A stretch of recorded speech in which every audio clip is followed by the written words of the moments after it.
HP, ambil HP.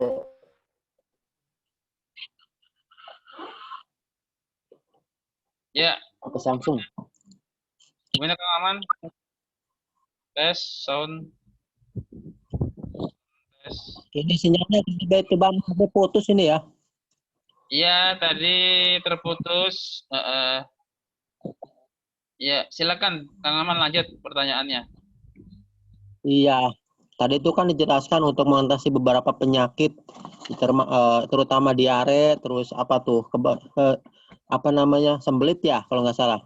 Ya, Nah itu kan kita bisa diatasi dengan cara dikasih warna dan diletakkan beberapa biji kacang hijau ya, kacang kedelai itu. kalau untuk kasus sembelit yang tadi digambar, itu menggunakan biji apa namanya itu apel, biji buah apel. Apa? Ya, Itu biji apa kan gede-gede, apa mungkin ditaruh di tangan, gimana itu disusun kayak gitu itu pertama. Terus kedua, secara keilmuan itu bagaimana itu apa aliran energi dari apel ke dalam tubuh sampai ke sembelit dalam bagian dalam, bisa dijelasin nggak itu? Ya, yang pertama berarti bijinya itu diletakkan ya sebanyak mungkin sampai memenuhi ya area dari organ yang bersangkutan. Ya. Ini kan hanya ilustrasi nih, ini hanya ilustrasi ya. Iya ya. Ilustrasi. Jadi mungkin nanti bisa jadi biji-biji yang diletakkan di area usus besar ini bisa lebih banyak dari ini. Ya. Kalaupun tidak penuh nggak apa-apa. Yang penting ada bijinya yang diletakkan dengan arah seperti ini, gitu. Ya, jarang-jarang nggak apa-apa. Gitu. Nah, jadi arah energi itu ditemukan oleh Profesor Park Jae-wook, ya, bahwa dia sebagai penemu metode Sujok ini menemukan bahwa biji-biji itu memiliki energi. Ya, apa buktinya? Kalau biji kita tanam kan tumbuh, ya kan? Kalau secara ilmiah mungkin beliau lebih paham lah sebagai ilmuwan. Di kita cukup dengan memahami secara logika saja. Biji itu memiliki energi potensial. Apa buktinya? Ya, kalau ditanam dia tumbuh, begitu kan? Maka biji yang terbaik biji-biji yang masih segar, yang masih baru itu yang terbaik, ya, begitu.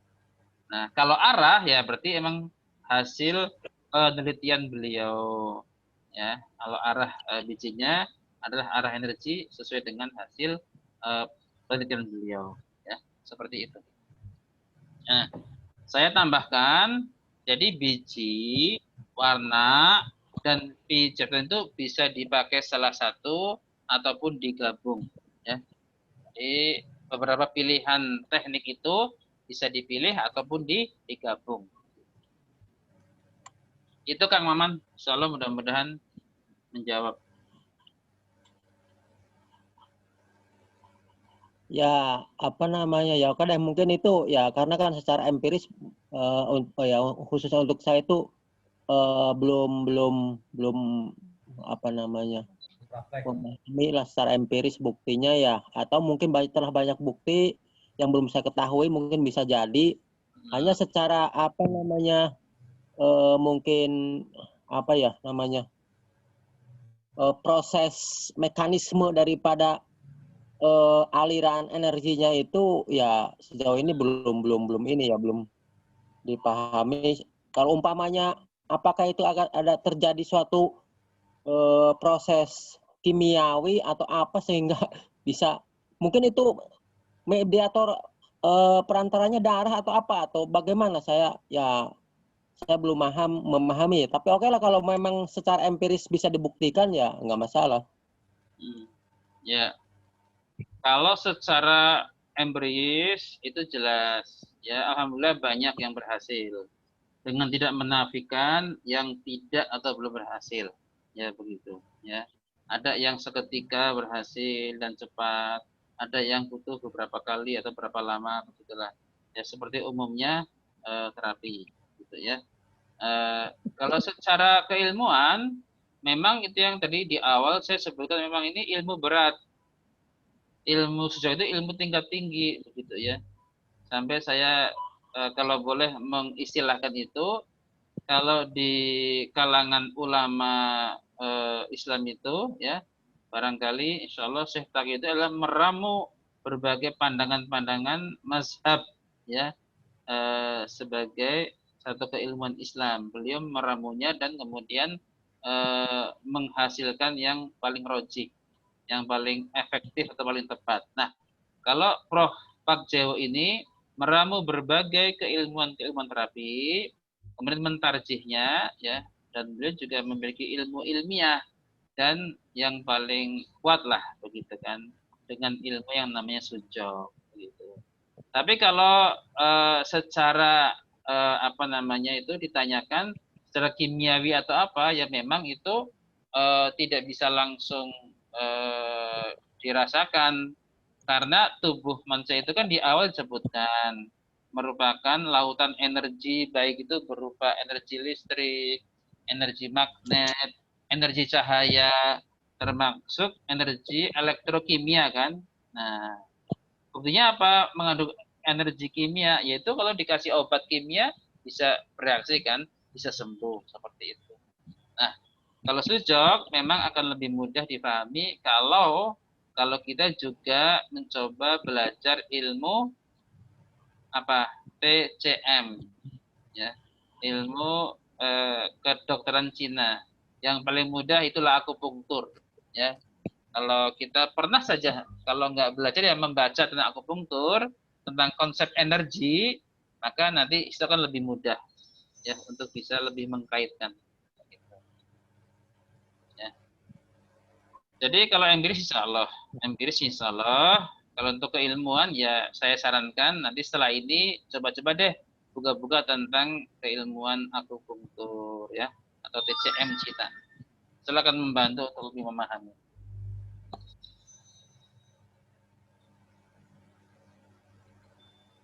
Baik, itu Kang Maman. Nanti saya akan coba share ini untuk, nah ini dia. Ini ada beberapa contoh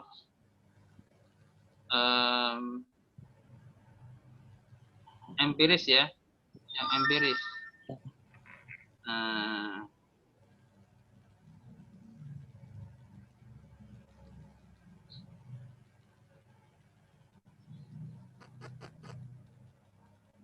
saya share sebentar.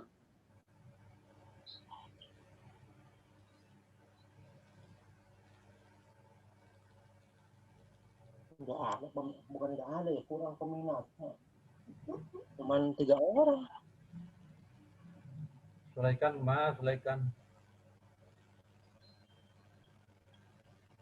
Sulaikan, mana Sulaikan?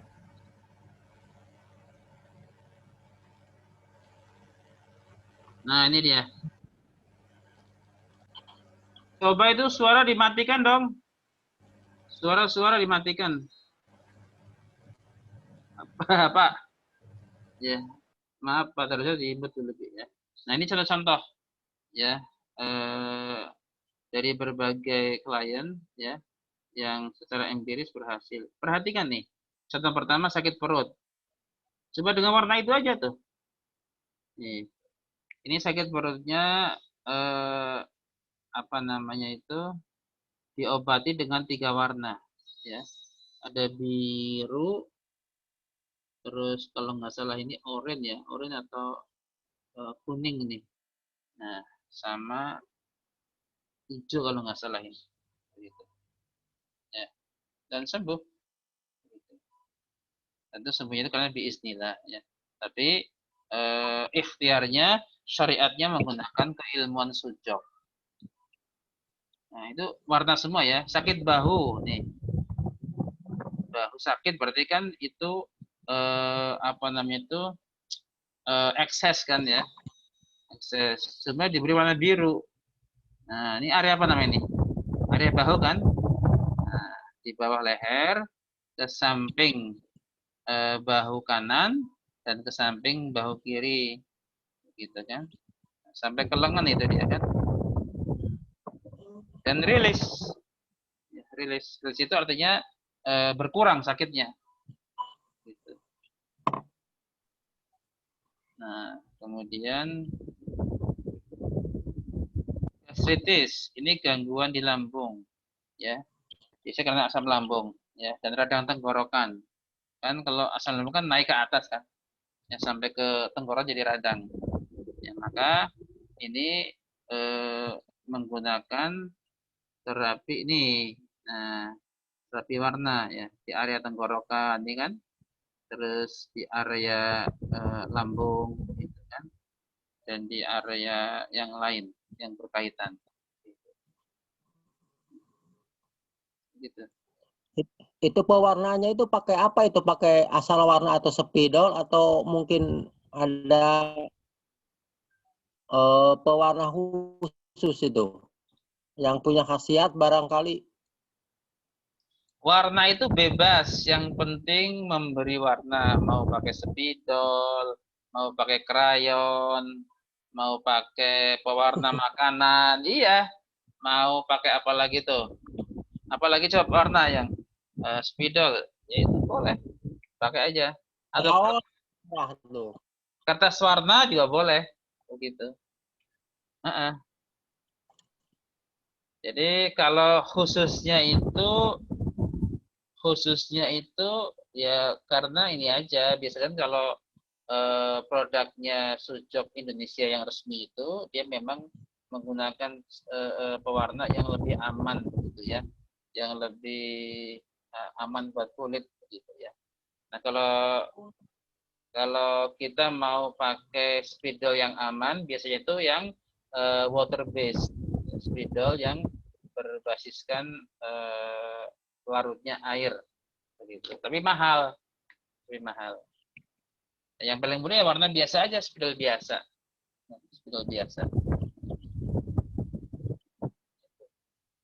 Oke, berikutnya itu keluhan sakit pinggang. Ya. Nah, sakit pinggang. Nih. Begitu, dan anyang-anyangan.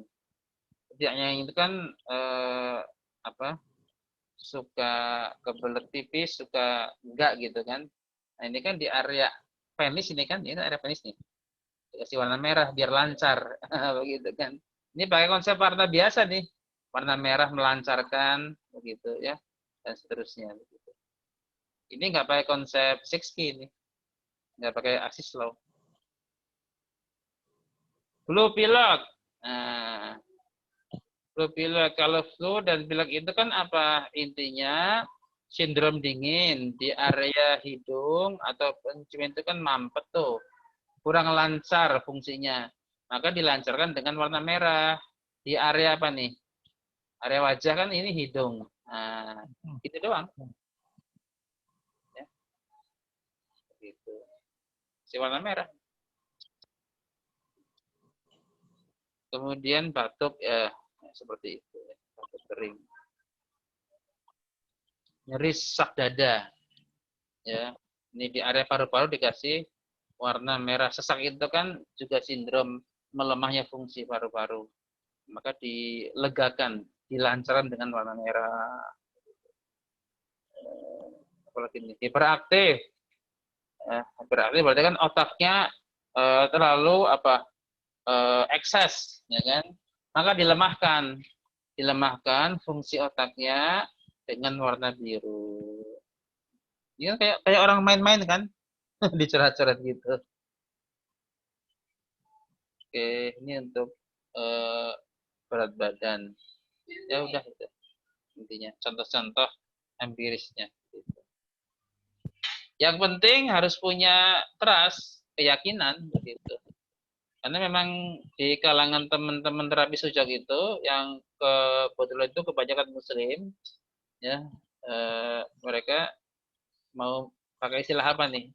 Saya tahu maksudnya, ya, dengan niat kita begitu kan. Dengan niat kita itu penting. Ya, kalau hadisnya itu kan hadis qudsi, Inni inda zonni abdi bi. Ya. Kata Allah, sesungguhnya aku, kata Allah, mengikuti prasangka hambaku. Gitu. Ya. Kalau niatnya dengan terapi metode ini yakin sembuh, ya insya Allah. Begitu. Meskipun haknya itu milik Allah. Ya. Surat Asy-Syu'ara ayat 80. Ya. Wa idza maridtu fahuwa yashfin. Dan jika aku sakit, maka dialah Allah yang menyembuhkan. Nah, Allah akan memberi kesembuhan kita dengan terapi metode apa, itu terserah Allah. Allah akan memberi kita kesembuhan dengan terapi sujud gitu cepat atau lambat, terserah Allah, begitu kan? Itu konsep akidah. Baik, Kang Maman, barangkali itu. Gantian yang lain mungkin, siapa lagi? Coba berdua nih. Sebelum Kang Maman lagi, mungkin Pak Darajat jika ingin sharing atau memperjelas, silahkan. Kalau ada keluhan di leher tadi, Ya. saya lihat bukan di samping jempol ya. Keluhannya di leher, misalnya. Ya. Nah, kayak kaku gitu ya. Nah, apakah jempol sebelah mana ya? Ya, leher langsung kita praktekkan yuk. Berarti leher Ya. itu kan di area jempol. Jempol sebelah mana? Jempol leher ada depan, ada leher belakang, begitu kan? Nah, leher yang mana? Belakang, tengkuk. Kiri. Oh, kiri. Tapi belakang. Ya, kiri belakang. Belakang. Ya, berarti kan ini kan? Samping. Samping ya. Ya, ini. Ya, jadi konsep 5 konsep itu berarti kan gunakan primer. Kalau primer berarti bagian kiri berarti gunakan tangan kiri di sebelah kiri, sebelah kirinya. Maka area inilah yang akan diterapi. Begitu. Pertama dengan ring sujud. Nah, dipijat-pijat dulu. Gitu. Pijat-pijat dulu. Nah, gitu. Ini ya. Cukupnya betul, secukupnya, seperlunya. Ini juga untuk merangsang munculnya painful point. Ya, untuk merangsang munculnya titik nyeri gitu. Kadang-kadang orang udah merasa, oh ternyata ini di area tertentu itu lebih nyeri nih. Nah, begitu. Udah cukup, ambil prop. Ambil propnya. Ambil propnya. Ini ada sarungnya nih. Nah, prop. Nah, kita cari di area ini kan, ada korespondensi. Kan? Jadi fungsi pemahaman terhadap korespondensi itu apa? Untuk lebih memudahkan ketepatan area titik. Ya. Nah, kita cari sini, tekan-tekan di area sebelah kiri ini sampai ketemu beberapa titik nyeri. Ya, kadang-kadang ada beberapa, bukan cuma satu, ada beberapa. Nah, kadang bisa ada 3 titik yang nyeri. Maka pilihlah yang paling nyeri, gitu. Yang paling nyeri, gitu. Kalau udah ketemu yang paling nyeri, ditekan, gitu ya, ditekan. Nanti akan sakit ya, akan nyeri. Nah, nanti secara empiris dan juga keilmuan, lama-lama kalau nyerinya itu berkurang, insya Allah sakit di area tersebut juga berkurang. Kalau nyerinya hilang, insya Allah penyakitnya sembuh. Ya. Oke, ini yang pertama. Kemudian muncul masalah capek dong kalau lama nggak hilang-hilang nyerinya, maka gunakanlah biji, gitu. Fungsi biji untuk menggantikan prop salah satunya. Nah, maka ambil biji kacang hijau. Ntar saya ambilkan.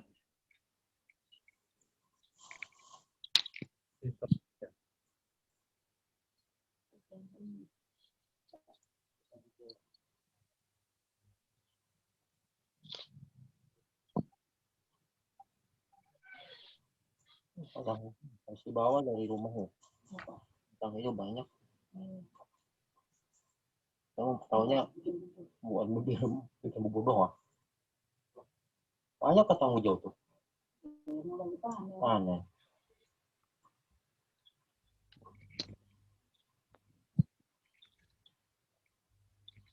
Kacang hijau.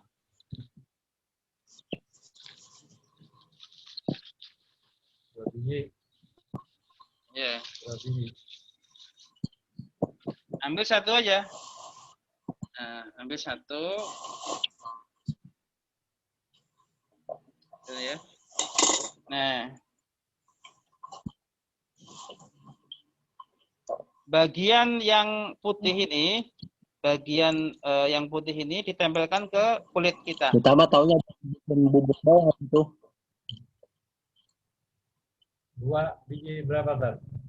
Ya, area mata bijinya itu ditempel ke kulit kita di titik yang tadi paling nyeri. Nanti setelah ditekan itu kan dia akan ada bekas tekanan kan, tempel di situ. Ya, kemudian biar permanen, lekatkan dengan isolasi atau alat buat tempel ya. Isolasi boleh, atau kalau di apotek namanya mikropor ya, mikropor. Ya, selotip yang buat itu loh, isolasi itu loh. Nah, ini tempel di situ. Di plester. Nah, begitu. Di plester. Sudah, selebihnya tinggal iseng-iseng aja. Sejam sekali ditekan-tekan. Ya 5 menit, 10 menit. Sampai istirahat. Nah, seterusnya. Udah itu aja. Untuk semua penyakit seperti itu caranya sama.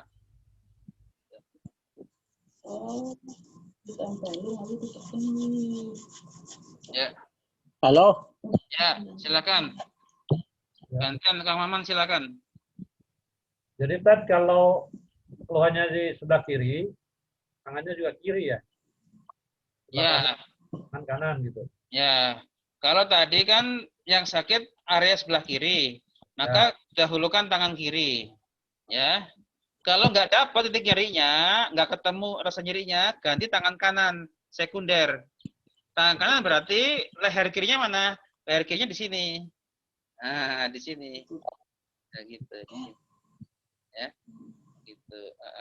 Itu caranya. Ya, yang sakit sebelah kiri, primernya tangan kiri.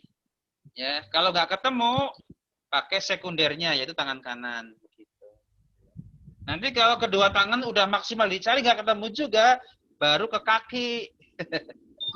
Baru ke kaki gitu. Ya. Jauh dari itu. Ya.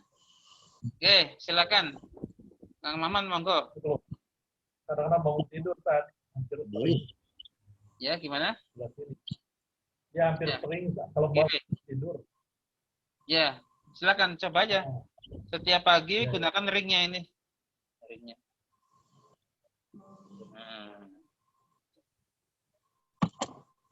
Ya, insyaallah gitu ya. Tafakallah, Pak. Oke, silakan. Kang Maman mau tanya lagi, silakan. Ini ada ini. Halo? Ya, silakan.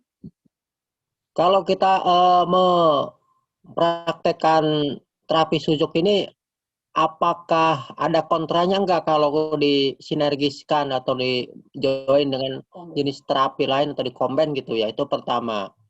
Terus kedua, ini ada punya pasien jantungnya sakit nih. Berarti apa bisa diupayakan ya? Insya Allah. Insya Allah. Ya, yang pertama berarti insya Allah sujuk ini bisa disinergikan dengan metode terapi yang lain, ya. Bahkan kalau di barat itu medis berjalan, sujuk juga dipakai, gitu ya. Jadi kalau konsep ilmu sujuk itu kan tidak menolak keilmuan medis, begitu kan? Ya, bahkan sering sujuk itu menjadi semacam P3K lah. P3P atau P3S, pertolongan pertama pada penyakit ya, atau sakit begitu. Nah, kalau dengan sujuk sembuh, ya udah selesai, nggak usah ke medis. Tapi kalau dengan sujuk belum selesai atau mungkin hanya berkurang, ya silahkan kalau mau berikhtiar dengan medis. Gitu. Ya. Itu yang pertama. Kemudian yang kedua tentang jantung, insya Allah. Asalnya jantung. Jantung berarti areanya mana, Kang? Area jantung sebelah mana? Ini kan kepala, ya kan? Kepala, kemudian leher terus ke dada kan? Dada, kanan kiri itu paru-paru. Maka jantung itu di tengah-tengah paru-paru, agak bawah. Nah, ini jantung. Maka ini terapi. Nah, tinggal bagaimana jantungnya. Kalau jantungnya terlalu kuat atau ekses darah tinggi itu kan jantungnya terlalu kuat, maka dilemahkan. Dilemahkan dengan pijatan. Pijatan untuk melemahkan arahnya kemana? Arahnya ke berlawan arah jarum jam. Gitu. Berlawan arah jarum jam. Gitu pijatannya. Bisa dengan jari, bisa dengan prop. Ya, bisa dengan prop. Prop. Nah, kalau warna, berarti apa? Warna apa? Untuk melemahkan jantung. Untuk mensedasi jantung. Dengan warna coklat ya. Biru kan? Coklat. Nah, tadi dengan menggunakan konsep axis law, 6 key begitu. Nah, jantung pasangannya dengan apa? Pasangan jantung dengan apa? Paru-paru ya? Paru-paru. Nah, paru-paru dikuatkan. Paru-parunya dikuatkan. Gitu. Dengan warna yang sama. Gitu. Ya. Silakan ada lagi. Ada keluhan di telapak kaki ya. Sepertinya ada gumpalan darah begitu ya, apa? Kita sakit tuh diinjek gitu. Ya. Kayak tenggelan apa tenggelam.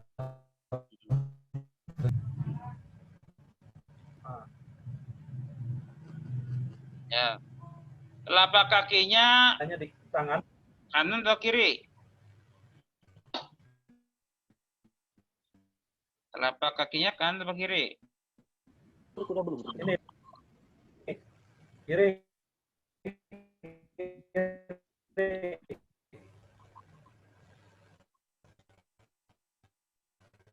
Sinyalnya putus-putus. Sebelah kiri, Pak. Yang kiri. Berarti kalau kiri gunakan tangan kiri. Nah, kaki kiri di telapak tangan kiri itu yang terdekat dengan kepala atau jempol. Maka ini kaki kiri. Ini kaki kiri. Jadi telapaknya mana telapaknya? Telapaknya ini yang putih, telapak kaki kiri. Maka area ini tinggal pertama di ring massage, dipijit dengan ring, maka ini kan ditekan-tekan nih, lebih ditekan di area telapaknya, gitu. Kemudian setelah ini dengan ring massage ini, nah gini bisa. Putus. Ya, seperlunya kalau mencukupkan diri dengan cara ini nggak apa-apa. Terus menerus gini kan, gitu. Ya terus. Ya. Apa. Nah kalau udah ketemu, udah selesai dengan ring, pakai prop. Nah dicari titik nyerinya, sampai ketemu titik nyerinya, ya sudah, ditekan lama sampai nyerinya hilang. Gitu. Capek, kalau capek pakai biji kacang hijau. Ya. Atau kalau dengan biji dengan sifat panas. Biji dan sifat panas itu adalah apa? Tadi black pepper, merica hitam. Empel di area yang nyeri atau yang sakit. Ya, di plester sudah. Kalau dengan warna apa? Untuk menguraikan sumbatan, warna merah. Ya. Jadi banyak tekniknya. Titiknya sama, titiknya satu, tapi teknik treatmentnya itu bisa beragam. Gitu. Ini untuk tadi kasus jantung itu, untuk mengetahui apakah jantungnya itu karena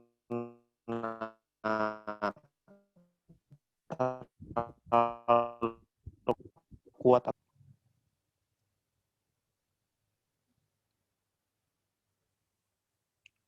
Terputus, Kang. Terputus. Halo, untuk tadi untuk kasus sakit jantung tadi, untuk menentukan apakah jantungnya itu terlalu kuat ataupun terlalu lemah itu bagaimana itu? Kan itu menentukan arah treatmentnya ya?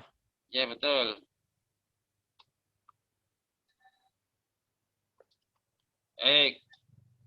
Fungsi organ lemah atau kuat. Maka ada dua cara. Ya, ada dua cara. Insya Allah kita akan selesai 10 menit lagi ya. Dibatasi oleh Zoom. Cara yang pertama yang paling mudah dengan kita memahami khasiat. Ya, memahami kadar atau khasiat dari organ tubuh jantung. Begitu. Dengan cara apa? Dengan cara yang mempelajari ilmu tentang jantung. Begitu. Ilmu tentang jantung. Dari mana? Dari gejala-gejala tubuh kita. Begitu. Misalkan kalau fungsi jantung terlalu kuat, berarti kan dampaknya darah tinggi, ya kan? Darah tinggi itu identik dengan emosi, mudah marah, gitu kan? Dan berbagai macam-macam korinah atau indikasi yang lainnya, kan begitu. Dan sebaliknya kalau fungsi jantung melemah, mungkin gampang capek, ya, dan lain sebagainya. Begitu. Itu kalau dengan cara keilmuan kodo dan kodar, ya, memahami khasiat atau kadar dari organ jantung dan dampak-dampaknya ke tubuh kita. Nah, yang kedua, dengan apa? Ya dengan medis. Dengan bertanya kepada yang lebih pakar, siapa ya? Medis, dokter atau rumah sakit. Nah, maka memang akan lebih mudah, lebih enak dan lebih pasti kalau kita bertemu dengan pasien yang dia sudah cek ya ke dokter atau ke rumah sakit. Ini kan dia dikasihkan hasil pemeriksaannya begitu kan, ya tekanan darahnya bagaimana, kandungan hemoglobinnya bagaimana, dan juga data-data tubuh yang lain gitu. Dan yang terakhir yang ketiga itu ada ilmu yang namanya ilmu diagnosa. Nah, itu juga butuh belajar. Ada diagnosa telapak tangan, ada diagnosa mata, ya, matologi, atau juga yang istilahnya itu dengan apa namanya itu saya agak lupa itu. Matologi itu tentang mata ya. Jadi mata itu mengandung jejak rekam medis tubuh kita. Diagnosa lidah juga ada gitu. Ya. Jadi banyak cara. Yang paling mudah memang kita dengan keluhan pasien. Ngobrol kan? Ngobrol dengan pasien, itu namanya anamnesa. Ya, wawancara dengan pasien terkait dengan keluhan-keluhannya. Nah, dari keluhan-keluhan itulah nanti kita bisa menyimpulkan apa golabatuzonnya, gangguan organ tubuh dia di mana. Ya, ekses terlalu kuat atau defisiensi terlalu lemah.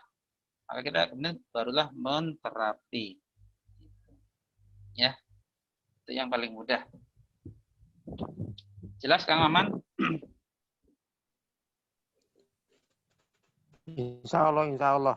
Ya, jadi PR kita itu belajar ilmu diagnosa. Ya. Ya, ilmu diagnosis.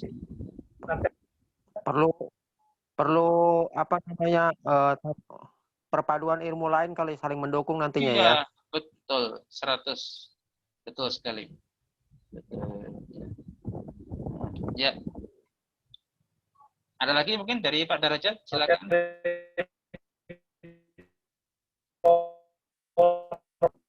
Sisa 5 menit lagi. Materi PowerPoint yang tadi. Ya, di share. Siap. Ya.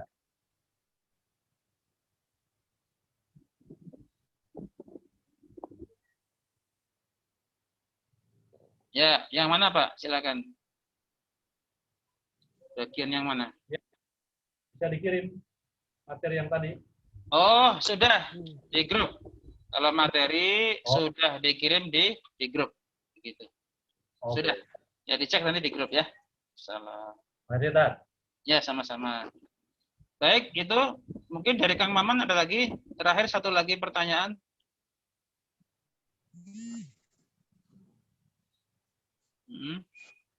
Cukup ya, salah. Ya ini kan terkait dengan terapi sujud memang sesuatu yang sangat baru gitu ya. Karena selama ini kita kan terkait masalah medis itu hampir sepenuhnya ya mungkin kalau PPP dengan terapi baru masuk juga pemahaman ke masyarakat ini, masih dikuasai dunia medis kedokteran. Jadi ini sangat baru gitu, artinya ya mungkin butuh proses juga, jangan orang lain, kita juga kan baru tahu. Jadi ya perlu satu pembelajaran terus-terusan lah agar bisa langsung aplikasi pemanfaatannya dirasakan gitu. Praktekin terus. Betul. Ya benar. Prakteknya, salah. Tad, kayaknya kunci itu di ini ya, Tad. Apa? Kuncinya itu sebenarnya ada di ini ya, materi Axis law. Iya. ini ya. Iya, axis law. Ini salah satu kunci. Kuncinya. Iya, betul. Intinya adalah organ-organ tubuh kita itu tidak berdiri sendiri, tapi saling berkaitan. Contoh, kalau kita ada keluhan telinga berdenging, itu salah satu indikasi ada masalah dengan ginjal kita. Karena organ ginjal itu memiliki satu paket dengan fungsi panca indera, yaitu telinga, begitu. Ya. Emosi, misalkan emosi. Kalau kita di tempat tinggi kita merasa bagaimana gitu ya, merasa khawatir, takut, ya, itu juga indikasi ginjal melemah. Karena ginjal satu paket dengan emosi, rasa khawatir itu. Gitu. Nanti lengkap. Ya. Makanya saran saya silakan baca-baca ada ya, baca-baca tentang ilmu akupunktur. Tapi bukan akupunktur, tapi TCM-nya. Ya, TCM fokus kepada yang namanya wusing ya, 5 unsur. Nanti situ akan dijelaskan ya tentang konsep organ, fungsinya segala macam, hubungannya dengan organ lain dan lain sebagainya. Gitu. Insya Allah. Baik, barangkali itu yang sedikit bisa menambah lah ya, yang tentunya akan mendorong untuk lebih mengulang-ulang materi dan juga untuk memperluas wawasan baik di keilmuan yang sama maupun keilmuan pendukung lainnya. Ya. Demikian, sudah cukup ya, Kang Maman dan Pak Derajat. Insyaallah kita tutup aja dengan hamdalah, istighfar dan doa ya. Alhamdulillahirabbil alamin, astaghfirullahalazim. Subhanakallahumma wa bihamdika asyhadu an la ilaha illa anta astaghfiruka wa atubu ilaihi. Wassalamualaikum warahmatullahi wabarakatuh. Waalaikumsalam. Jazakillah khairu katsir. Iya, sama-sama. Ya.